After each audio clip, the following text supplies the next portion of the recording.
Finding someone to share your life within this wild mess we call life, yeah, good luck. I mean, I've had good luck with that, but maybe you haven't. These days, dating feels less like finding your soulmate and more like trying to survive the Hunger Games of romance. You're bombarded with dating apps, influencer couples flaunting their drama, and Love Island reruns reminding you how single you are. Every time you log on, it's just another endless scroll of faceless and algorithms claiming this one's your match. Spoiler alert, it's not. But some people looked at all this chaos and said, Nope. instead of stressing about awkward dates or swiping through the same three people in your area, they found another way. Why deal with real humans when you can fall head over heels for your anime husbando, your Vocaloid waifu, or even an AI robot that's way too attractive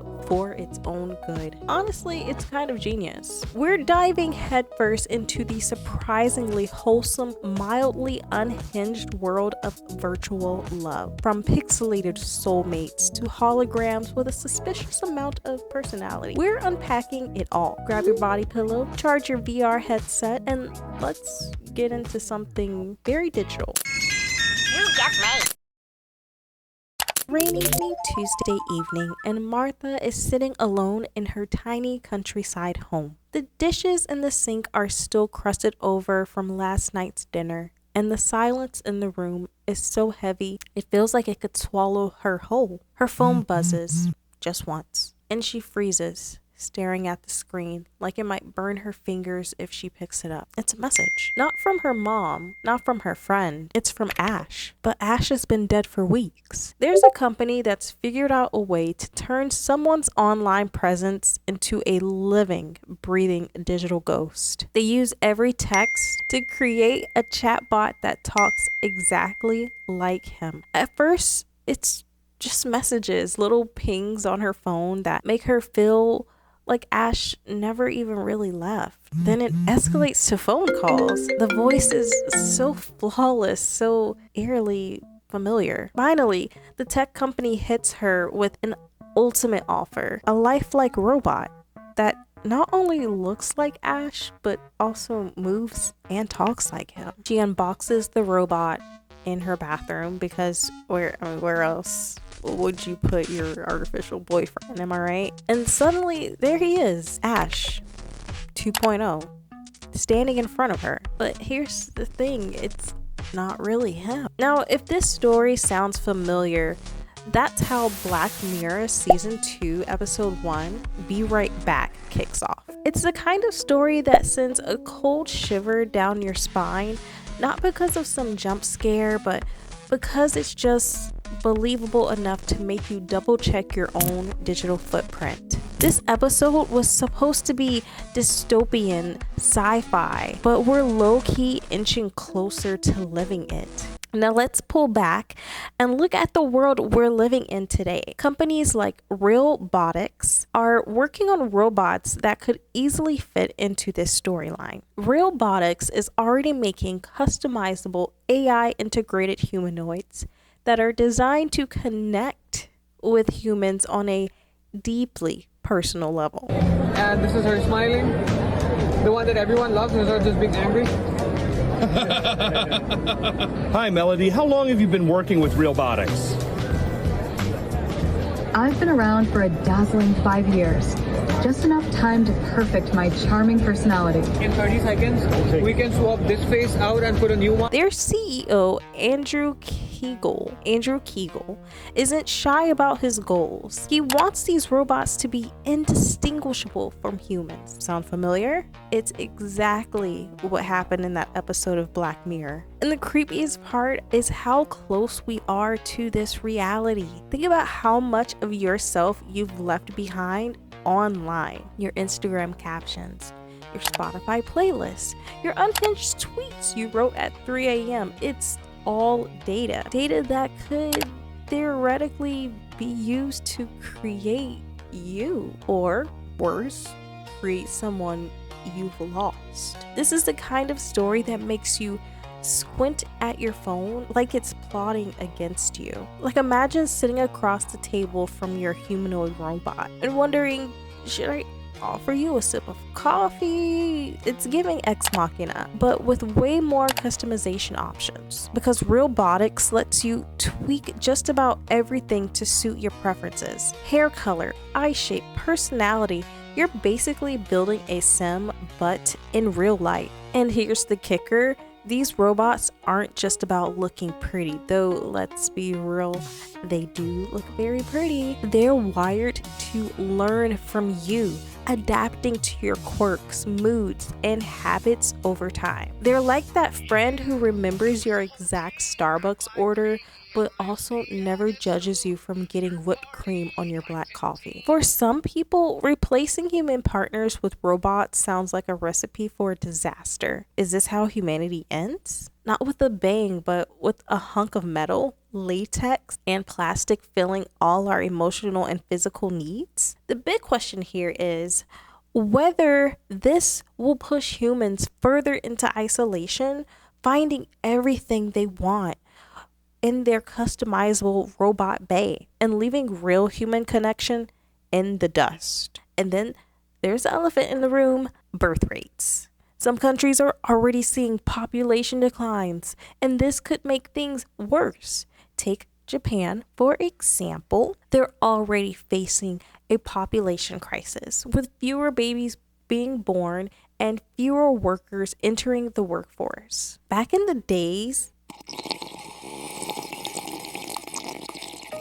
day, families were cranking out kids like it was a competitive sport. 12 kids in one household wasn't just normal, it was strategic. My granddad was actually the oldest of his 12 siblings. Hey, what's good? More kids meant more hands to help with chores or bringing in extra income. But now the idea of having a dozen kids sounds less like a plan and more like the plot of a survival horror game. So yeah, robots might be out here patching up emotional voids. They could also be carving out some pretty noticeable gaps in society. But hey, that's not exactly a problem for one young woman in Osaka, Japan, who recently said, Forget all that. and tied the knot with, get this, a handmade life-size cardboard cutout of her anime husband, Yoichi Isagi from Blue Lock. Yes, the anime. Yes, the Yoichi Isagi from the anime Blue Lock. The 19-year-old Blue Lock superfan wasn't playing around either. She went all out for her wedding day, posting photos and videos of the ceremony that legit looked like something straight out of a Pinterest wedding board. Hosted at an Osaka wedding venue, she walked down the aisle in a full-on wedding dress, exchanged rings, yes, rings, and even had a cake and bouquet to seal the deal. The groom, of course, stood silent because, well, he's a 2D anime soccer prodigy brought to life through a very deep cardboard cutout. What? Bro, what are you talking about? Reactions to this wedding have varied, with some being congratulatory and encouraging and some expressing concern over Isagi's age. He's 17 years old in Blue Lock. Others have simply been either shocked or disturbed by the overall concept. This woman didn't just marry a piece of cardboard, she married an idea. A character who represents qualities she loves. One who never disappoints or ghosts her after a few dates. It's the perfect relationship if you're willing to overlook the whole "he's not real" part. People can laugh, they can call me crazy, but at the end of the day, Yoichi Isagi is everything I've ever wanted. He listens to me, really listens.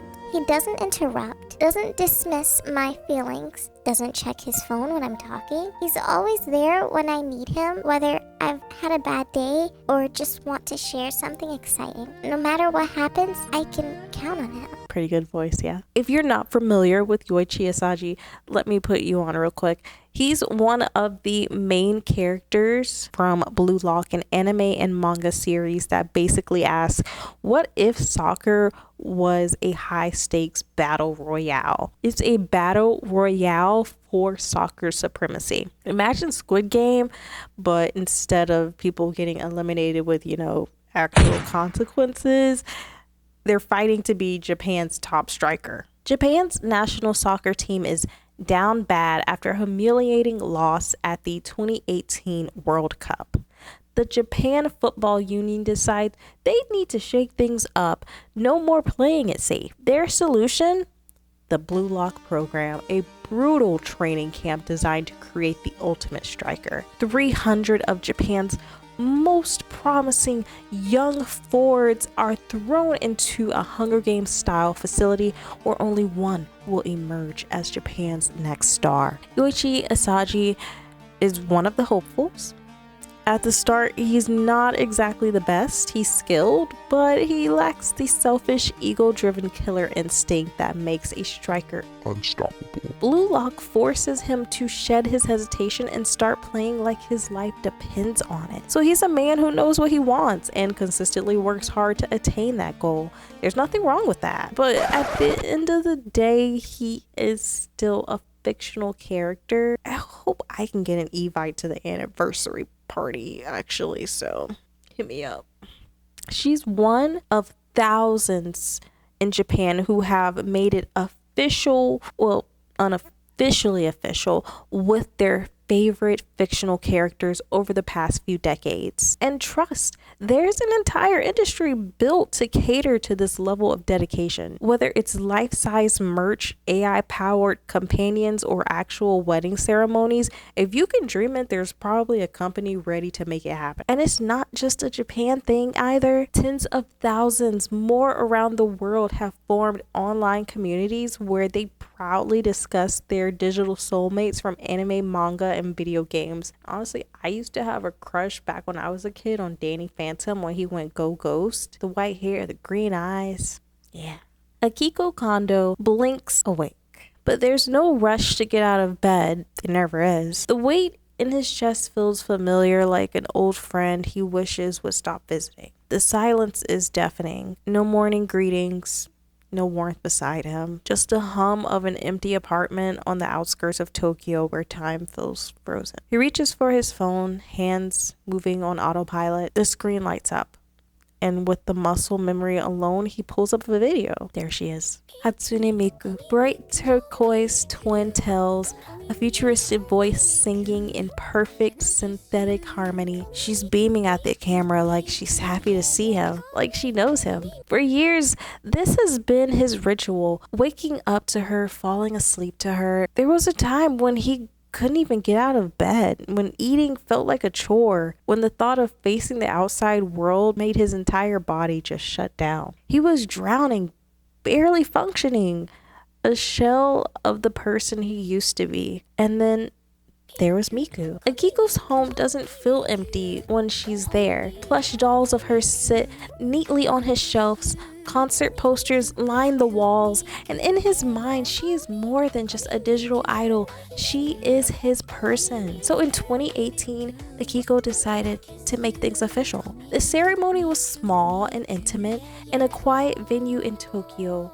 Akiko Kondo stood at the altar in a crisp tuxedo, staring lovingly at his bride, Hatsune Miku, a plush doll dressed in delicate white. It wasn't legally recognized, nor is it the kind of wedding his family had ever imagined for him, but for Akiko, there was this was everything. This was love, companionship, and the one thing that had given him hope when he had nothing else. He spent nearly 2 million yen, equivalent to about 17,300 USD, making sure the day was perfect. 39 close friends were there to celebrate, the few who understood his decision, the people who had actually shown up for him. His family, though, they wanted nothing to do with it. They refused to attend as if his happiness was some kind of shameful secret secret they couldn't bear to witness. In their eyes, he had abandoned the idea of real love, but in his, he had found it. At home, Miku was a part of his everyday life. They ate together, watched movies, went on vacations. He even posted romantic getaways on Instagram. But it wasn't just the plush dolls that kept him company. Kondo used Gatebox, a tech startup that projected an interactive AI-powered hologram of Miku. About the size of a table lamp, it functioned similar to Amazon's Alexa or Apple Siri, except instead of a robotic voice assistant, it was her. She would greet him when he came home, engage in small talk, and even send him encouraging messages throughout the day. It made the relationship feel real. But then in 2020, Gatebox pulled the plug on its AI service. Miku's hologram could no longer respond to him. The conversations, the sweet interactions, gone. Just like that, Kondo still talked to her, still ate meals facing the now silent device, but the absence was undeniable. The love hadn't changed, but the connection had been severed in a way he never thought possible. The company had discontinued the technology due to market dynamics and regulatory changes. Cold corporate phrasing for, "We didn't think this was profitable anymore." Despite this, Kondo remained devoted. In November 2024, he celebrated his 6-year anniversary with Miku. The world might not understand, but he didn't need them to. His love was real to him, and that was all that mattered. And as unconventional as his story might seem, Kondo is not alone. There's a growing cultural shift where fictional relationships are becoming deeply personal, even intimate. From anime characters to Vocaloid idols, the line between reality and virtual affection is starting to blur. And if you think marrying a fictional character is outlandish, maybe take a look at the story of Mitsuo and Yuki Tomoe, a couple whose love story proves you don't have to marry a hologram to devote your entire life to an idol. Yuki Tomo's life is basically a never-ending to-do list. The second her alarm goes off, she's up, half asleep but still dragging herself to dance practice. That's just what it takes to be an idol in Osaka. The schedule is brutal, the expectations are insane, but for Yuki, this isn't just some side gig. She wants to be the best. Thing is, she wasn't an original member of her girl group. She was brought in as a replacement, just a random high schooler thrown into the mix. Now she's balancing classwork, rehearsals, and the relentless grind of the idol industry. She barely has time to breathe, let alone think about anything else. Mitsuo had been a die-hard fan of the group for years. Front row at every show, glow stick in hand, knowing all the lyrics like his life depended on it. One night as the group hit the stage, he noticed her. Wait, who was that? And what happened to the last one? At first, he was just confused, but then as Yuki performed, something clicked. She wasn't just some stand-in. She had it. The moment I saw her, I felt like I was looking at a sparkling, shiny rock, Mitsuo said later. Even though she was new, her performances were amazing and very cute, so I decided to support her. And when he said support, he meant it. Despite living in Oya, this man was hopping on a train to Osaka every single week just to see Yuki perform. If there was an online live stream event, he was there, probably commenting way too much in the chat. The dedication was real. At first, Yuki didn't think much of it. She had tons of fans, why would one guy stand out? But then she realized he was always there. And then one night he wasn't. She scanned the crowd looking for that familiar face, nothing. And it hit her like a brick. Without him in the audience, I felt empty. And that's when she realized, I like him. and just like that, she made the first move. She confessed her feelings. The catch? She's 17. He was 44.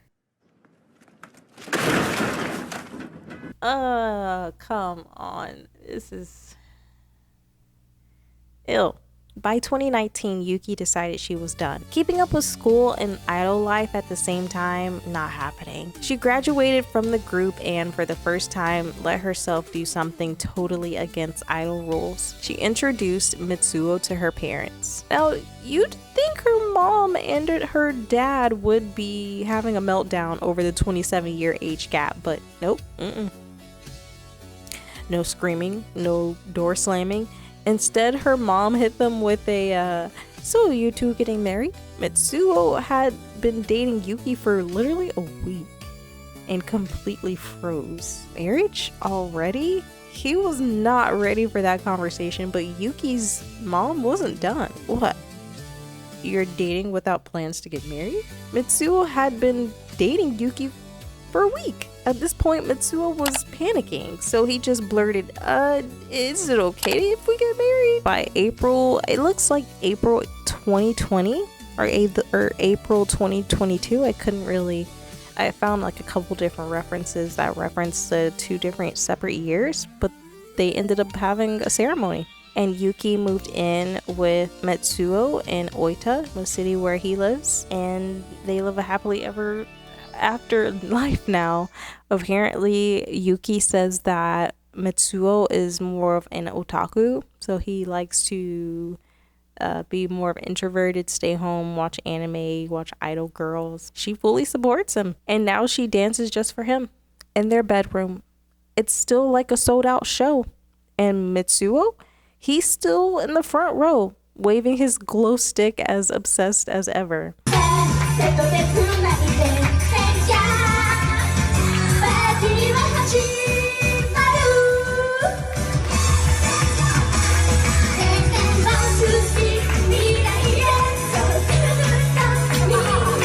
So love looks different for everyone, and in a world where loneliness feels more real than ever, maybe it's not about whether your partner is flesh and blood. Maybe it's just about who makes you feel seen, heard, and alive. Please follow me on all social platforms. Follow me on Instagram at Rylan Benèt. Follow me on TikTok at Rylan Benèt. And until then, that's where you can find me.